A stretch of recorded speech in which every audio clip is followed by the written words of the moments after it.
Hello and welcome everyone to Night Off. We are back this week. We have got some business to attend to. I am Alex. I am joined by my best friends and co-hosts Walsh and Derek.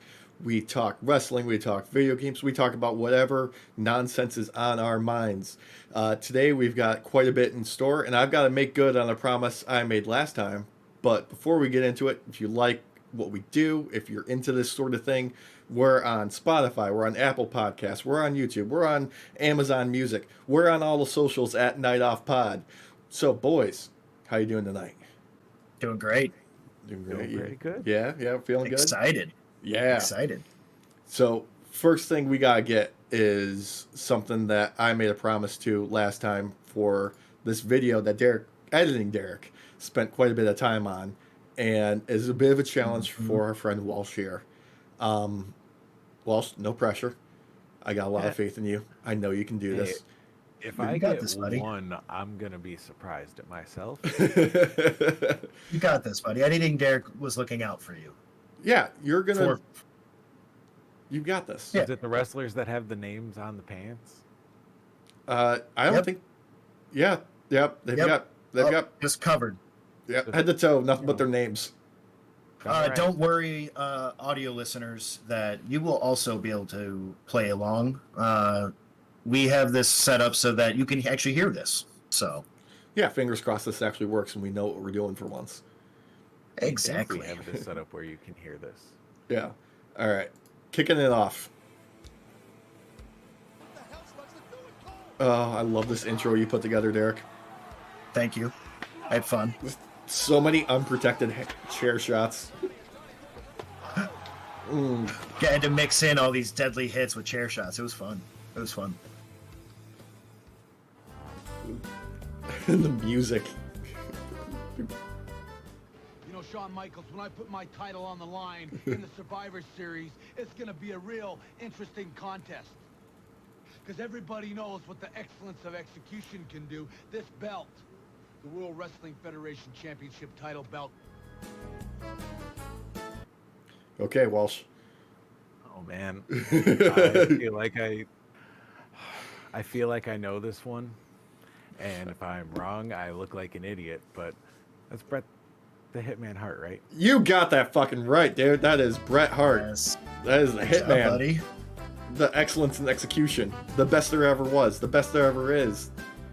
I'm at 100%. I think we'll stop here. Never, ever let the peon see you sweat. But right now, I'm certain that even you notice the perspiration popping out on my royal face. Well, it's from the revulsion that I am experiencing. Okay. Who's this? You're familiar. I know you're familiar. You've got to be. To some extent. He's a Memphis legend. Lawler? Yes.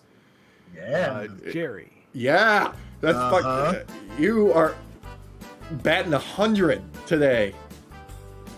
Man, 2 for 2. 2 for 2. I am a man of history. The key is to quell my passion before the battle. Release my passion in the battle. But tonight. Okay. The short hair totally helps. That's CM Punk. Hell yeah. He's knocking this out of the park, man. He is. Oh man, the long hair was throwing me off. I was like, maybe if I put short hair on him. Did I get under your skin? What's wrong with a little confetti? Everybody likes confetti. And 4 is 4 as your main squeeze, Luna. Oh, fucking terrifying. Love it. I love it. All of that's somewhere way in the back, I think. I'm gonna give him it if he gets part of it. He's a main feature in one of our series. He is a main event feature in one of our series. Derek's a big fan. I got nothing. Nothing's coming. Like, I feel I have heard it, and it's like gone in one ear and out the other. And it's like, oh no, it's going. No, didn't stay. Do you want to give any sort of guess at all? Yes. Shot in the dark. I mean, I mean, you just go the classic clown of Bozo, but No, I mean, You're half right. It is a clown. It is. it is a clown. Very, Yeah, he gets very half point. specifically, Doink the clown. yep, I have heard that. My boy Doink. That's my boy Doink. Oh boy.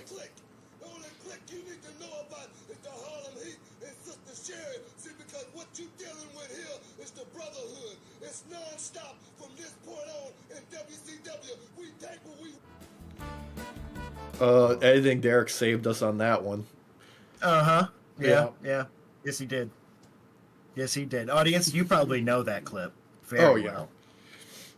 This is one that is like just known outside of the wrestling community for its Yep. infamy.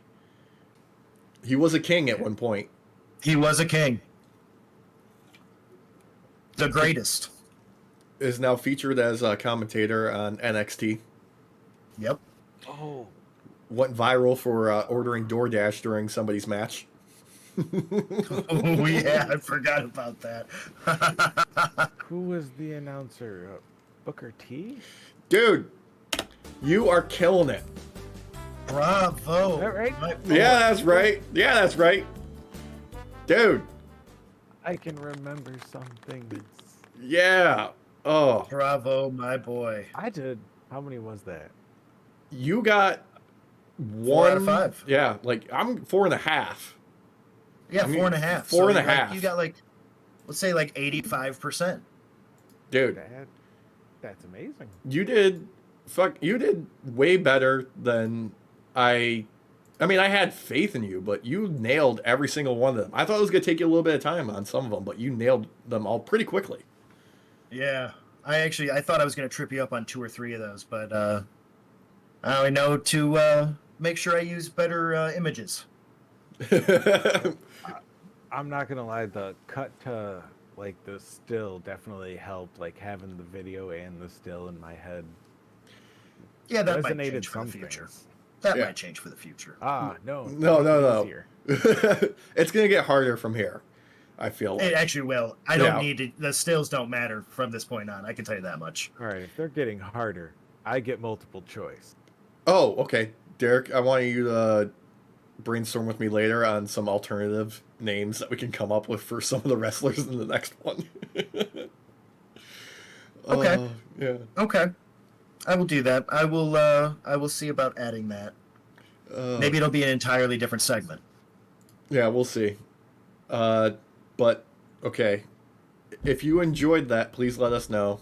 Send us a comment on YouTube. Hit us up on social media. Let us know. And give us some ideas, because Walsh is never going to check the social media for any information about ones that we can use in the future, too. Also, let me know what you got. I want to know your scores. Oh, yeah. Drop your score in the bottom there. No cheating. Did I'm you watching beat you. me? Probably. I mean, you did pretty good. I'm not going to lie. Oh, yeah, that was a good one. That was fun. And the first one up there is very timely, because that leads us into what I wanted to get into today, which is something that is not just infamous in wrestling. It is probably the most talked about event in all of wrestling history, and certainly in the modern day.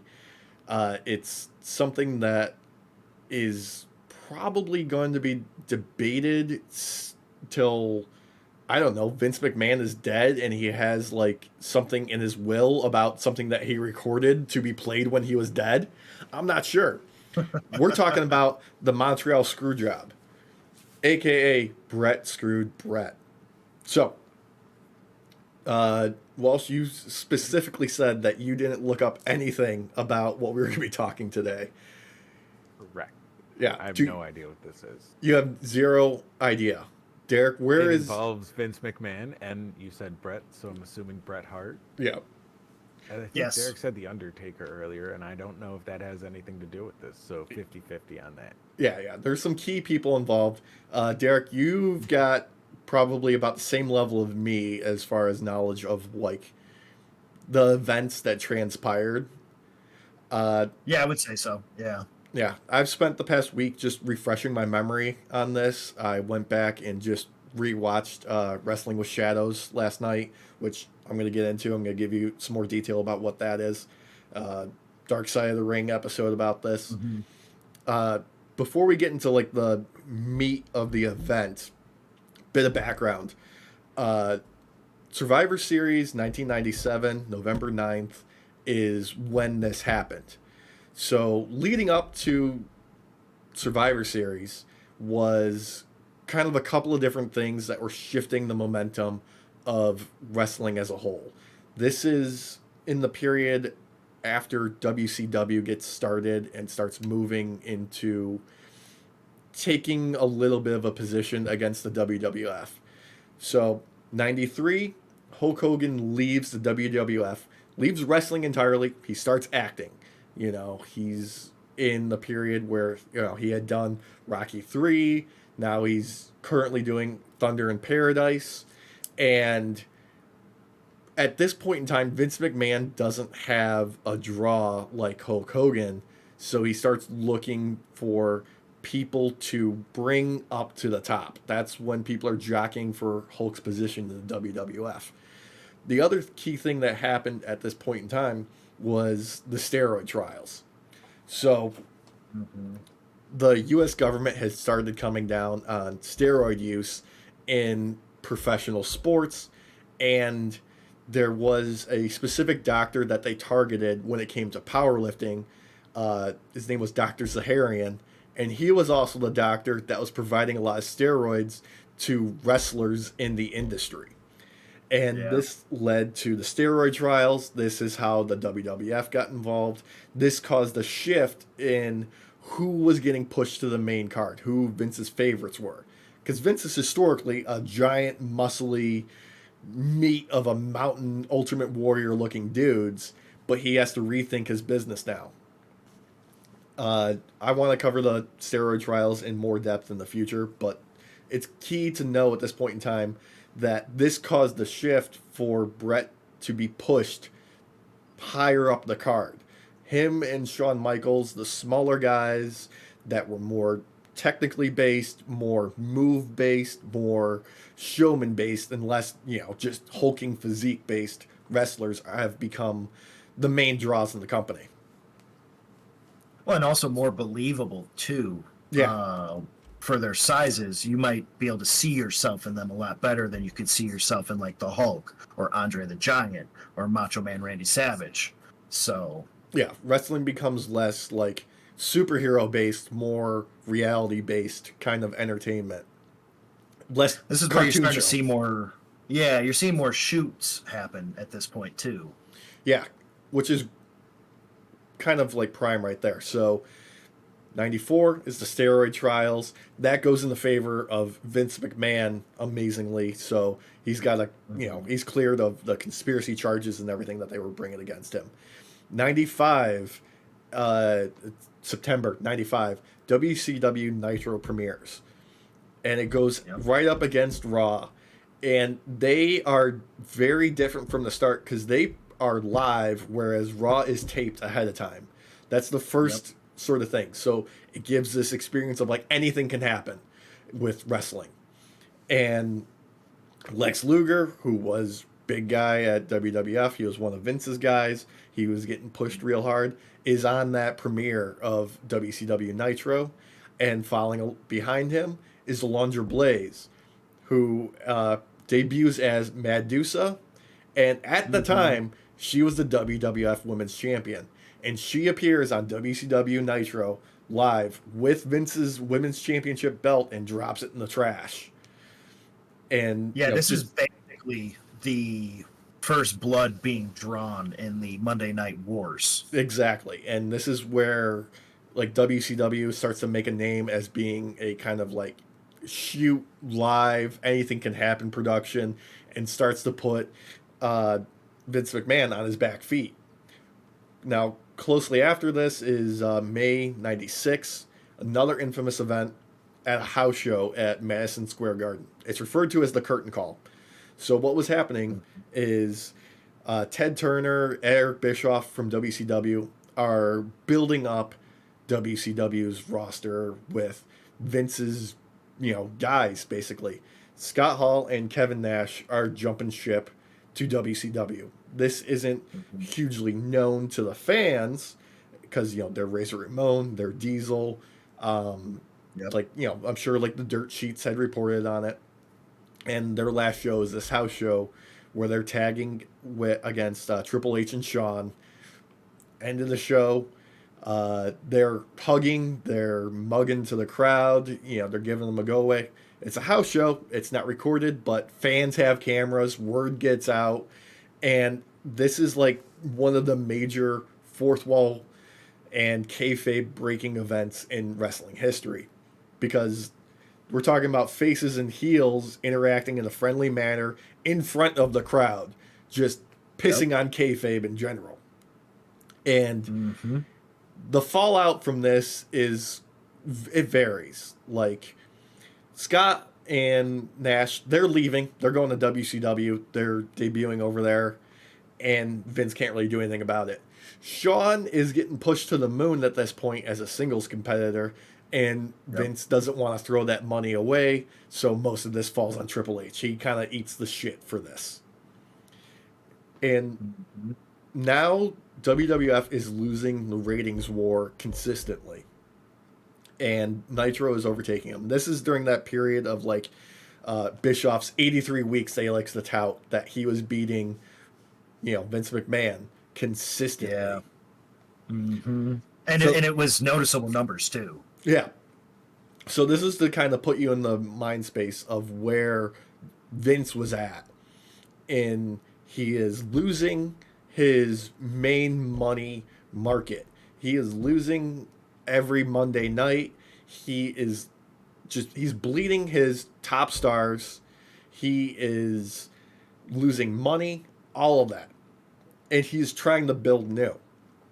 Now, with Hogan gone, his main top babyface is Bret Hart.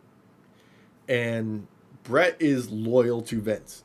Bret started working for Vince because Vince bought Bret's dad's promotion up in Canada, Stampede Wrestling. And Bret looks at Vince like a father figure, He's loyal to Vince. And leading up to Survivor Series comes a very defining event in the history of like Bret's career, because he is getting offers for WCW. I think the final number was like $3 million per year for 3 years. So they were gonna pay Bret $9 million to work for them when his contract was up, and he didn't want to do it. And not only that, it was either like half or less than half the amount of shows that he was under contract to do for WWF in that moment. Yeah. And Bret, being the kind of guy that Bret is, he talks to Vince. He wants to work with Vince. He takes a deal that is essentially like, it's less money per year, but it's a 20-year contract. So he would be wrestling under Vince till 2016, I believe is the math on that.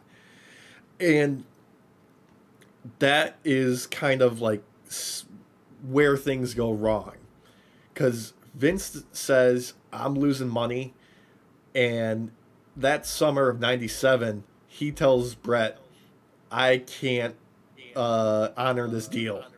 Bret is heartbroken about this. He still wants to work for Vince, and he tries working it out. Vince basically says, yeah, I love you. I want to keep you, but I can't make it work. He can't make the money work. He doesn't really try to keep Bret around. And that's, I think, what kills Bret the most in this. He's, like I said, he sees Vince as a father figure. He's loyal. Like, he brings his kids backstage to shows. He's, he's not just like a company guy. He's been wrestling for WWE his, professional career in entirety at this point. Oh, yeah. I mean, not only that, though, when it comes to the Canadian audience, Bret is the hit for Canada at this point for anything that WWF is having being reached out up that far. He's a Canadian hero. Yeah, so losing Bret is actually a major hit to his pocketbook regardless. Yeah. Regardless. And which is another thing that was happening during this time is in order to compete against WCW, Vince is trying new things beyond just like, okay, I don't have the roided out monsters anymore. He's trying more risque kind of entertainment. It's more sexualized. It's guys like Stone Cold Steve Austin are getting more attention. And this rubs Bret the wrong way in the aspect of he's a traditionalist when it comes to wrestling. You know, he likes clear faces, he likes clear heels, and he wants to be the hero, you know, in his mind because that's what he's good at. You know, he's very genuine about the character Hitman as he sees him.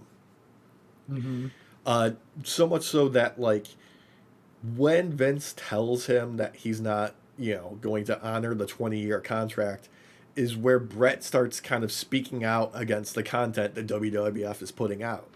This is where he starts incorporating more of the shoot elements into his character, and he's also not happy with having to turn heel for the first time.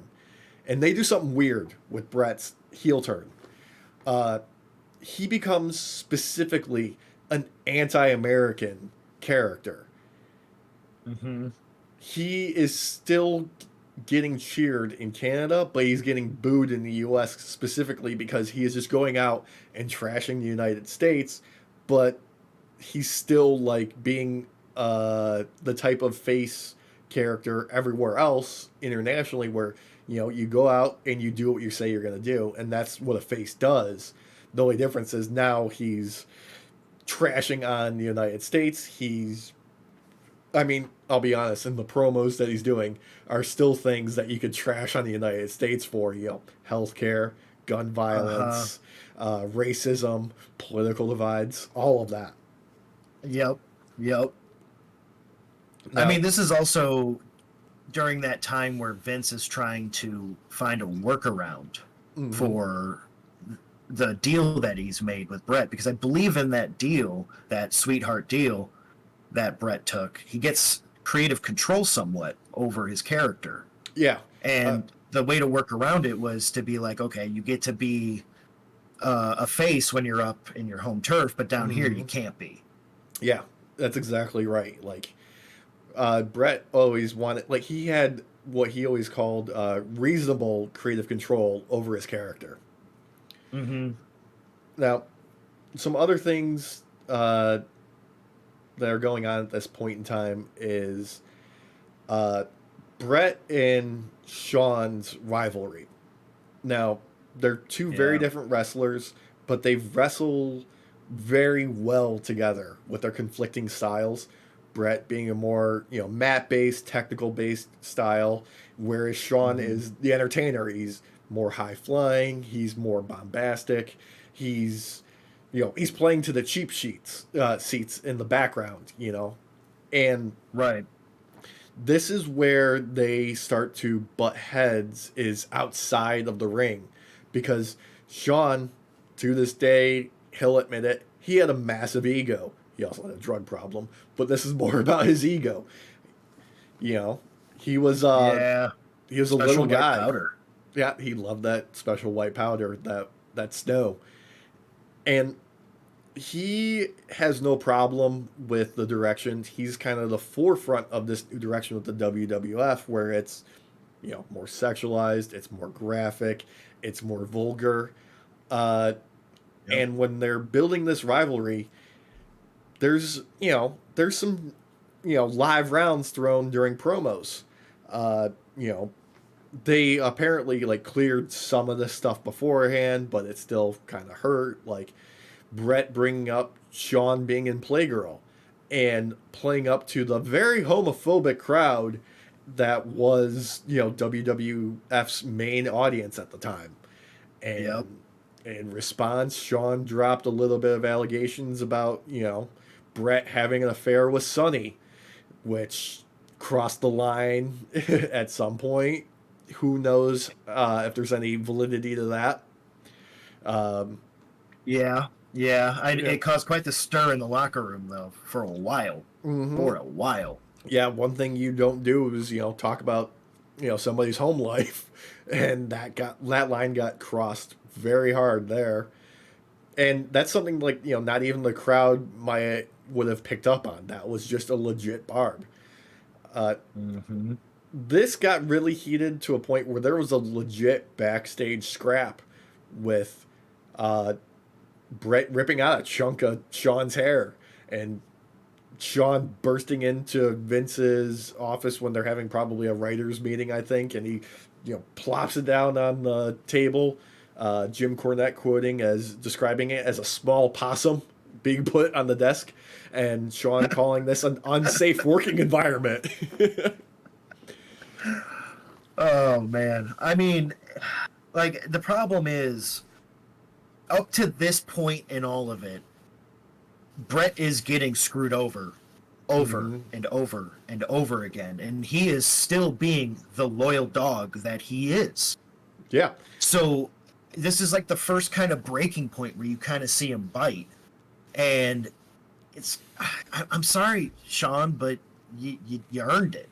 Like, Yeah. your own antics brought this on. So, And, that's something that I think is important to note about Bret Hart and the way he was raised with Stu Hart in the dungeon.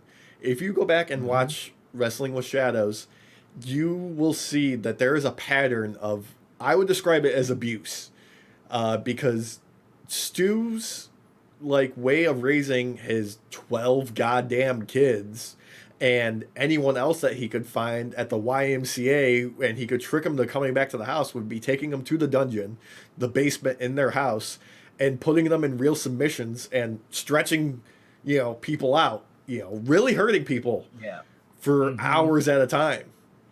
Because that was the way, Stu showed affection. He was an abusive piece of shit. He was a father who would, put his kids in fucking chokeholds, put them in arm bars, things like that. And I think that kind of builds kind of Bret's personality of why he is repeatedly a kicked dog, why he takes so much abuse over the years. I think it also explains why he's also a perfectionist too. Yeah. Because, don't get me wrong, he's amazing in the ring because his hits and everything are perfect every single time.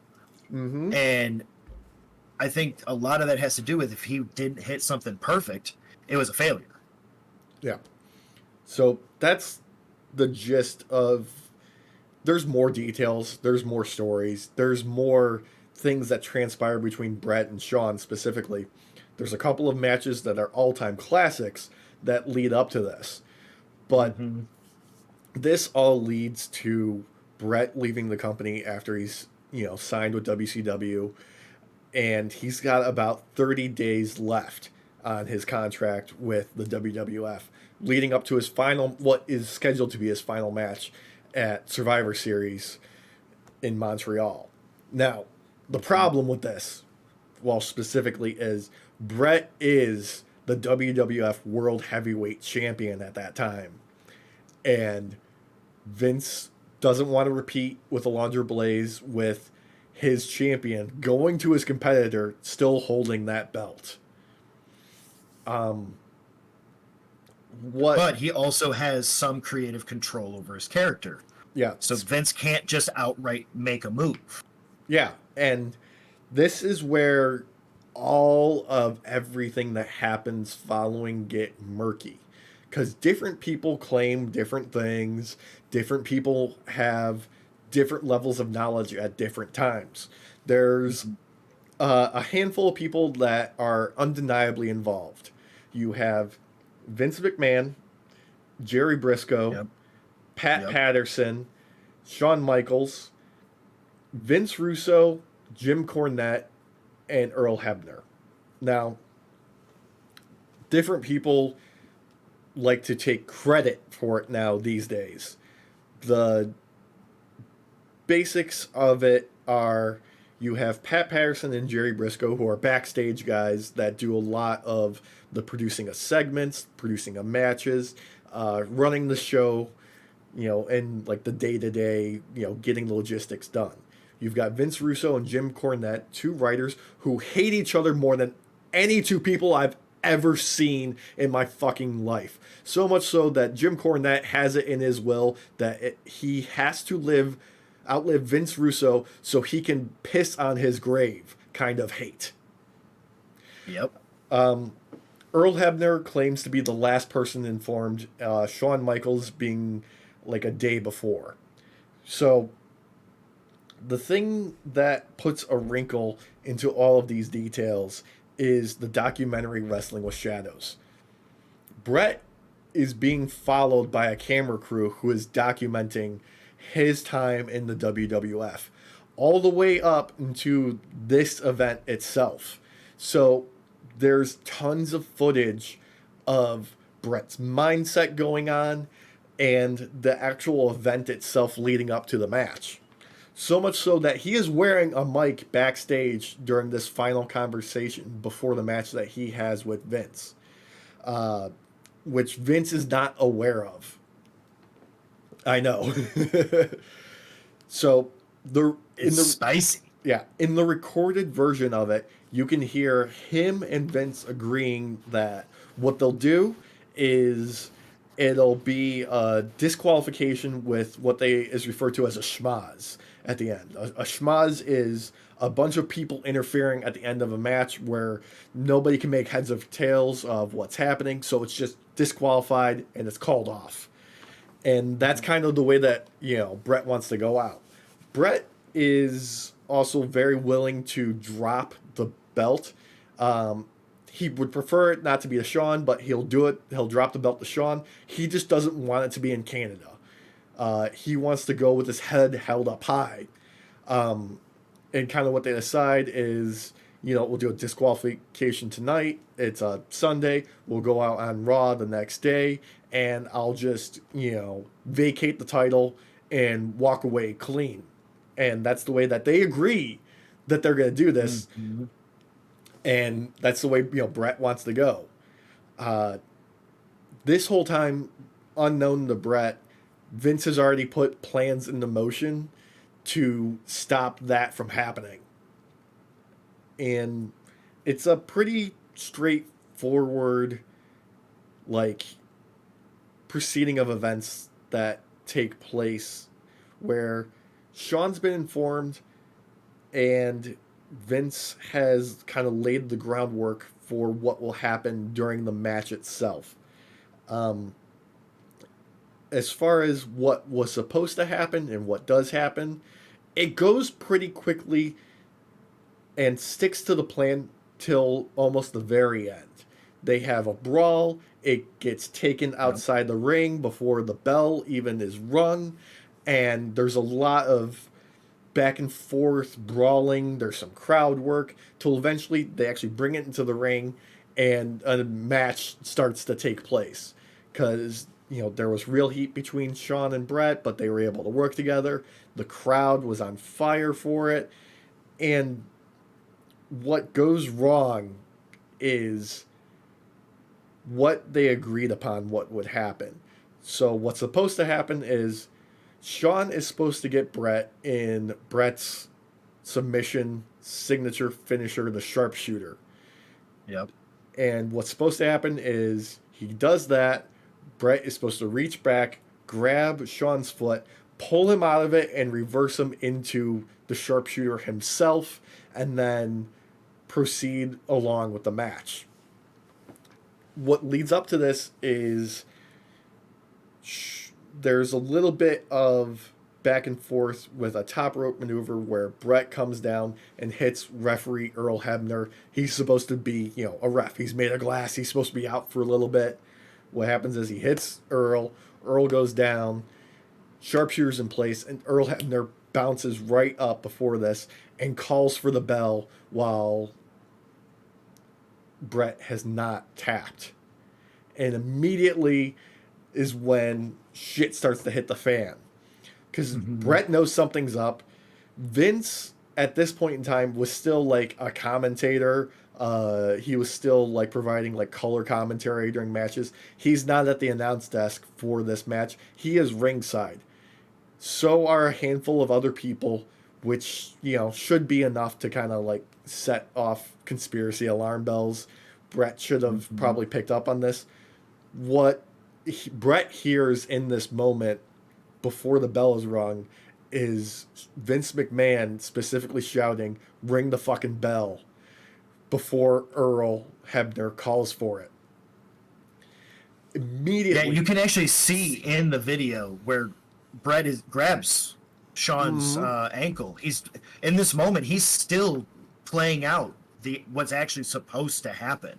Yeah. Now, what happens next is sort of like all hands on deck. Let's get everything taken care of right away. Let's get, you know, like, let's put out the fire before things get any worse. Shawn is immediately like out of the ring. Vince forces him to pick up the title belt and get the fuck out. The crowd at home on the pay-per-view, their final shot is Shawn Michaels walking backstage with the belt in hand, and the crowd in the arena they know something happened. They don't know what. They're furious because they're in Montreal. They're in Canada. Bret's their hero. They don't want to see him lose like this. And they don't know that this is not going the way that Bret wanted it to go. They don't know the behind-the-scenes mystique. They don't know any of that.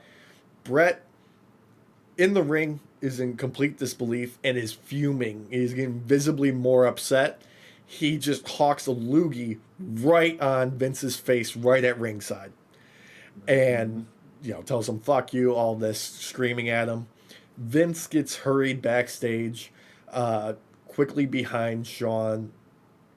Bret and the rest of the Hart Foundation, his family members, are in the ring because they were prepared for, like, you know, the planned finish, which was, you know, a bunch of people rushing the ring and causing a disqualification.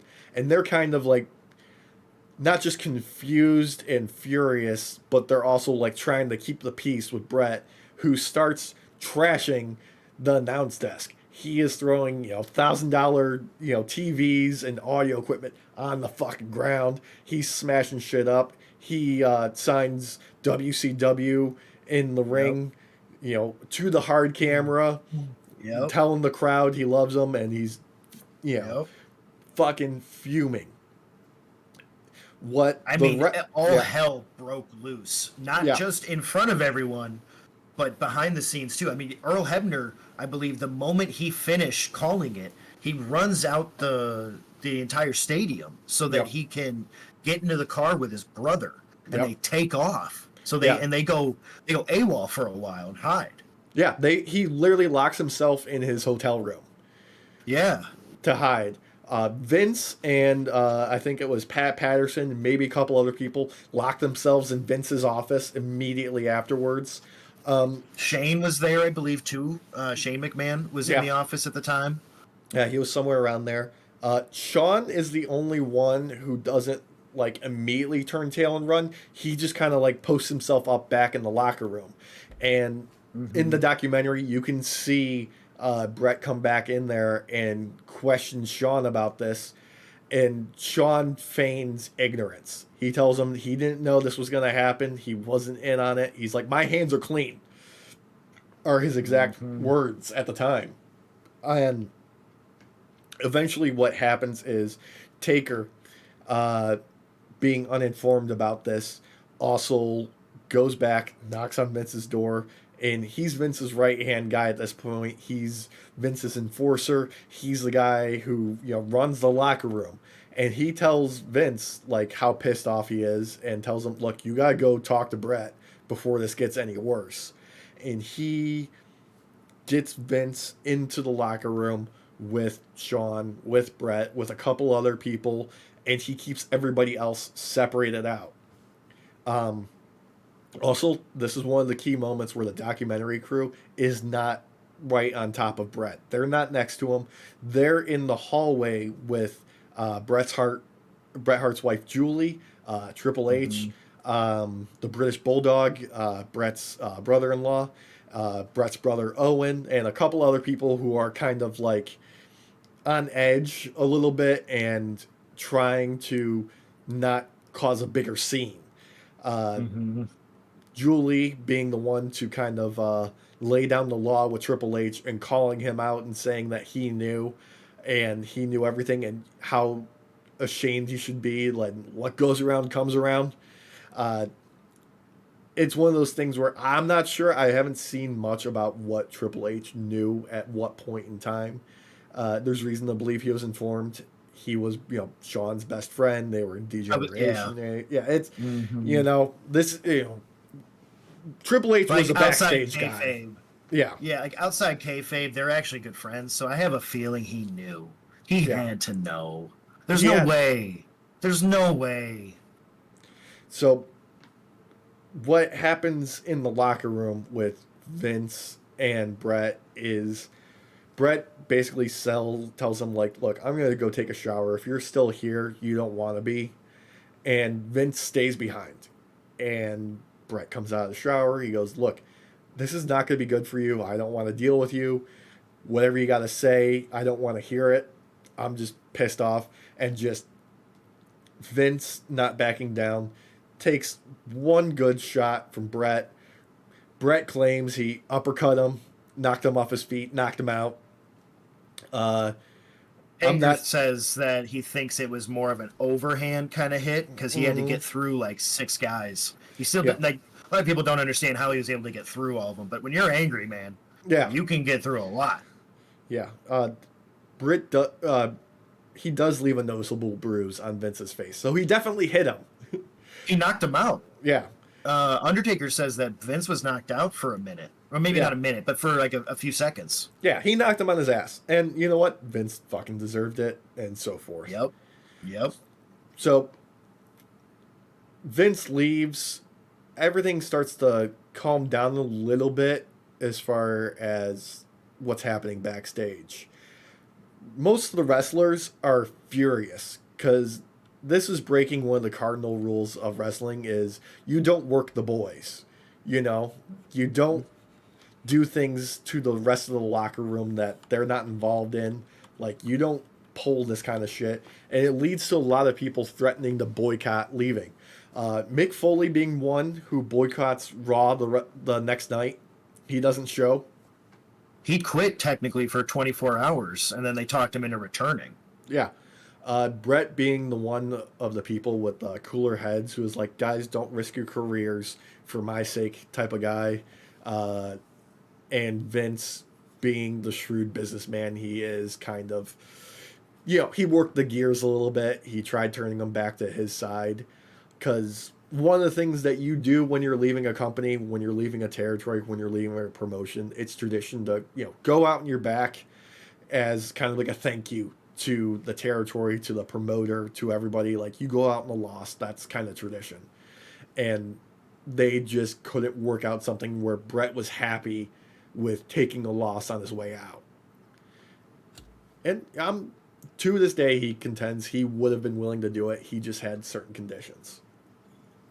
Yeah, I was going to say, I remember one of the things that he had talked about was he was willing to do an extra match outside of the contract to drop the belt just afterwards. Yeah, because this is in... So that this is in November, and he's not starting for WCW until December. Yeah, so it would have been a free match that WWF didn't have to pay for, where he then drops the belt. Yeah, why not take him up on that offer? Like, seriously. Yeah. It just seems to me like there were a lot of mistakes along the way from everyone, but mainly Vince. Yeah. And, like, let's be honest here. Like, at the end of the day, all the fault lays at Vince's feet for the entire thing. From beginning with the contract negotiations to actually just saying, screw it, we're not going to let Bret leave with the belt. We're doing it, the sneakiest way possible. Mm-hmm. But again, remember, this is during a time where the man is tilted. because of what happened with the previous women's championship belt. Mm-hmm. He is tilted from the money loss that he's experiencing from Nitro overtaking them hand over fist, And he taking is back, all of his best wrestlers that Yeah, he he had is- in the 80s. Yeah, he is backed into a corner. So the days following is where things get weird. And weird in the aspect of, like, the one guy you wouldn't expect to do this is Bret Hart. And he starts going and telling anyone and everyone with a camera and a microphone who will listen how Vince screwed him over. How, like, breaks all the rules of kayfabe, of keeping the storyline, of the fourth wall. And Vince is left with no other repercussions but to sit down with a live interview on Raw and talk about his side of the story, and just, like, we're talking like all of the old school rules of wrestling being thrown out, all of the secrets exposed, not even trying to pretend that it's real anymore. Mm-hmm. Which is where we get the famous quote from Vince McMahon where he says Bret Hart screwed Bret Hart, in his opinion, by not following the rules of wrestling and the business. I mean, Vince has a very hard time accepting the fact that he is the one at fault here. Yeah. So Vince needs anything he can do to take a win out of this at this point. mm-hmm. Because he the does. fallout from this is huge. Yeah, and he does. Because the steroid trial just recently has outed him as the owner of the WWF. Mm-hmm. Before that, he was just an on-screen personality. He was a commentator. People didn't, like, the general public didn't know he was the owner of the WWF. And him sitting down and giving this interview post Screwjob creates the character of Mr. McMahon. Yep. He becomes the evil owner billionaire of the WWF that starts creating all these machinations, who becomes the great foil for Stone Cold Steve Austin. Yeah. Could have leaned into the evil Billy. Exactly. Like He never fully left it. yeah, like he turned his real life self into the character on TV instead of just being some announcer dude. Which is honestly what, some of the greatest characters are the ones that has some truth mixed into it, or a lot of truth, and they're exaggerated. Yeah. One of the saddest things about this, though, is Bret gets started over at WCW, and they completely drop the ball with him.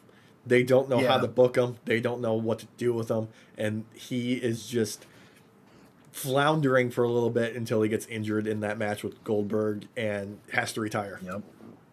Like, honestly, it felt like they treated him like a jobber. Mm-hmm. Like it wasn't just they didn't know what to do with him. It's like they forgot he was there.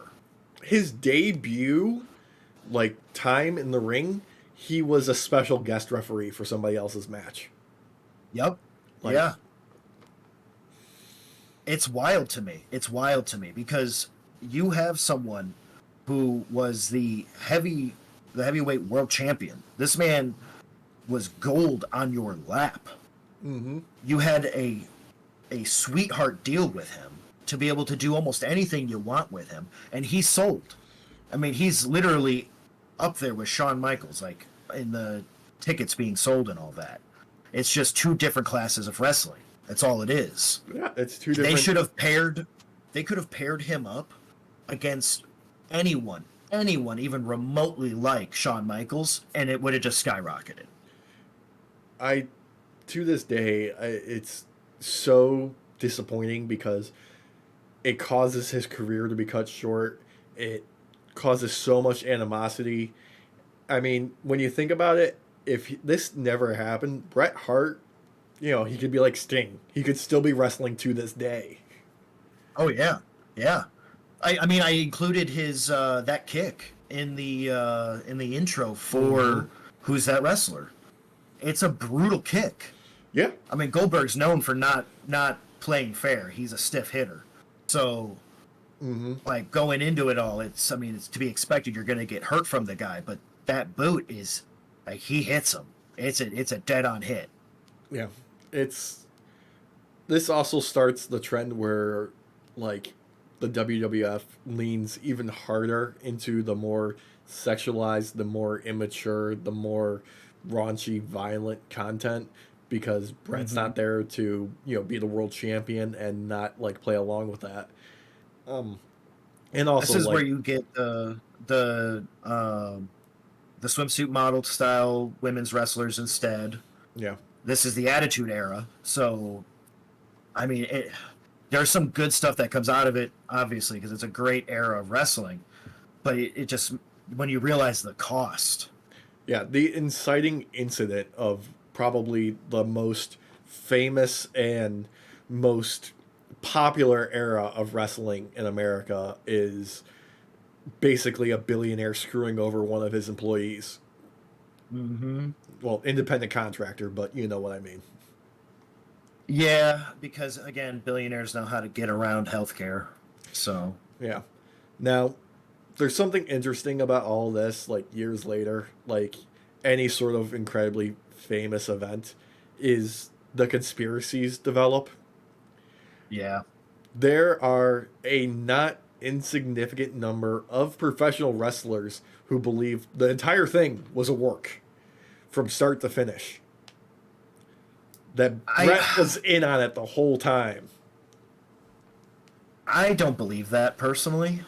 Mm-hmm. When you watch the match, I don't get the impression he was in on this whatsoever, especially as Earl is ending the match. Brett's still in the middle of doing the match Yeah. as it was instructed between the parties and how it would be done. Or at least like the rough outline, rather. Because this was like the midway point, was him Mm-hmm. switching the sharpshooter on him. John would get out of it, and they continued the match down to the end. Because this was supposed to be like a 25-minute match. Yeah, no, like the pay per view went off the air early. I think it was Uh-huh. like a whole like 5 minutes early or something like that. Yeah. And granted, yes, you've technically got a lot of time in the match because of the pre-start with all the brawling and stuff that happened, but this was supposed to be a 25-minute match, and I think it was like just under 20. I'm not sure, but yeah, I don't remember, but like the stuff you're going to remember the most is the ending and everybody running away, and you can actually visibly see the audience being super confused. yeah, You can hear boos. You like they did a close up of a few people where they're just like gasping, like what just happened here? and you know, a lot of those boos are just from the initial reaction. Like nobody knows that the behind the scenes stuff in the moment. They're just pissed off because Shawn Michaels won, and Shawn Michaels is an egotistical prick who wiped his ass with the Canadian flag. Yeah, And yeah, picked and his that started nose a with whole it. shtick for him. Yeah, I was gonna say that started a whole shtick after Brett left, where he kept doing it, being anti-Canadian. Yeah, and there were so many moments of like anti Brett specifically after he went, he was gone. Where like, Shawn told him to like hit his music and bring out Shawn Michaels, and they brought out a little person in a wig and a mask, and just mocked Brett for a couple minutes there. Yeah, Shawn Michaels seems like the type that maybe not nowadays so much as he's cleaned up and he's sober, but he feels like the type that would definitely rub it in long after the fact that he got one over on you somehow, because he feels like this is his win, and to me it's not.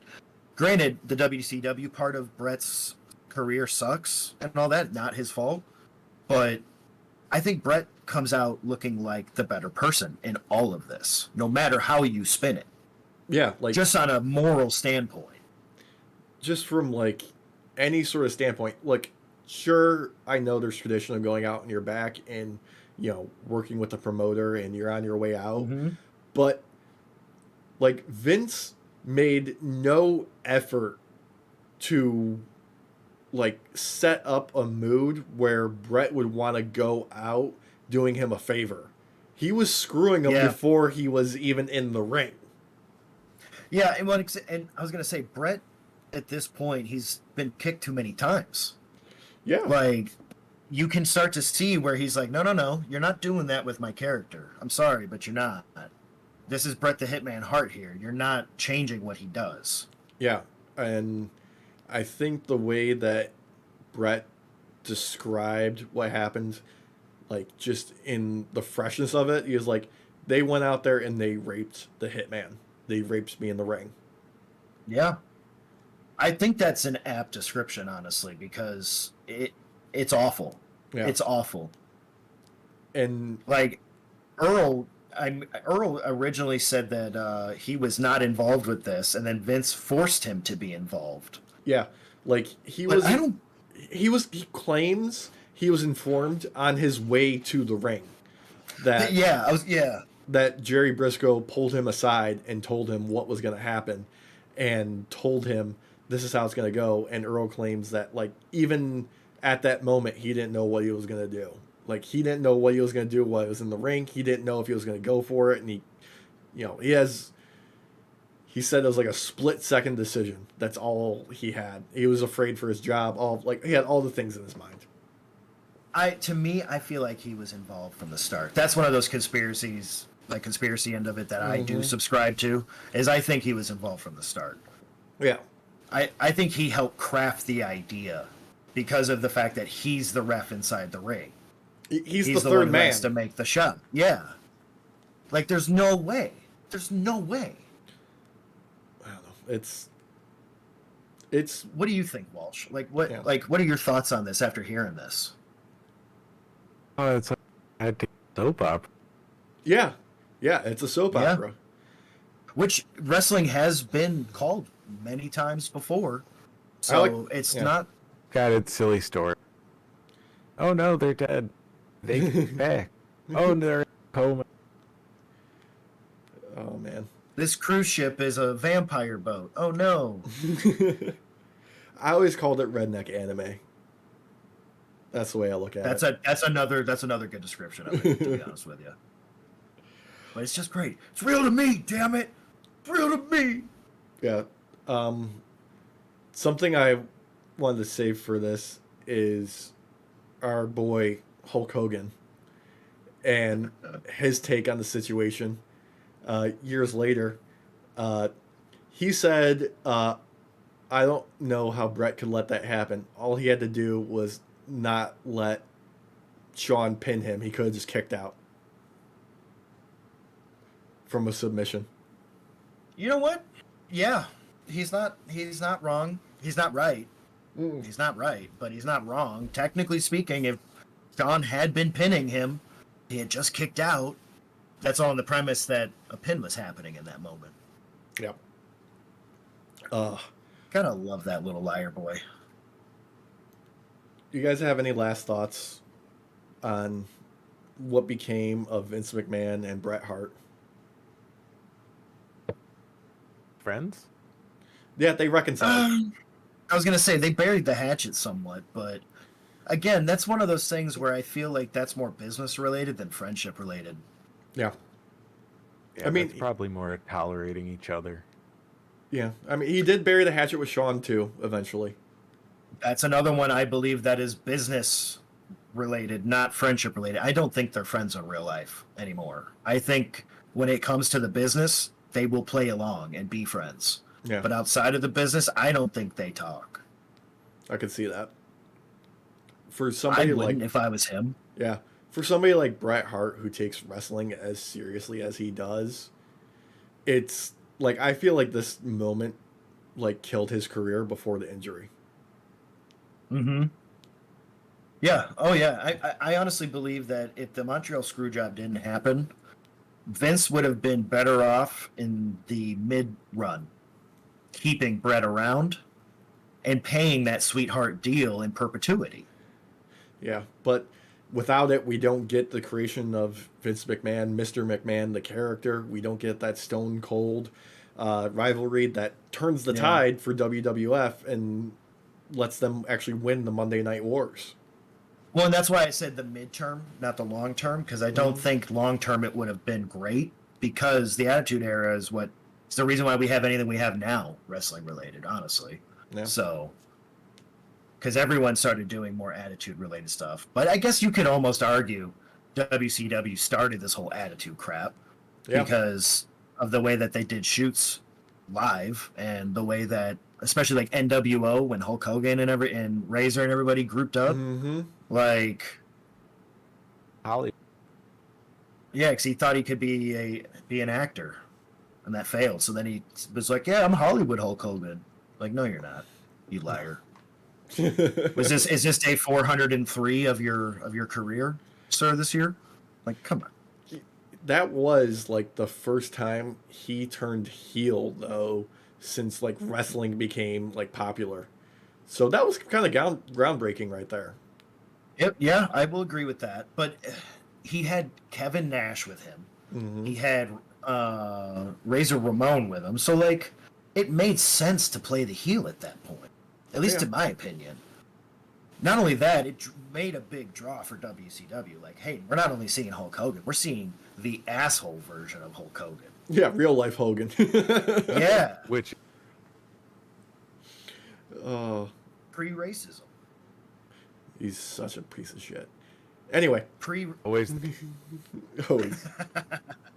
We can go for hours about this. Yeah. We can go for hours. Yeah. Thank you for joining us on your night off.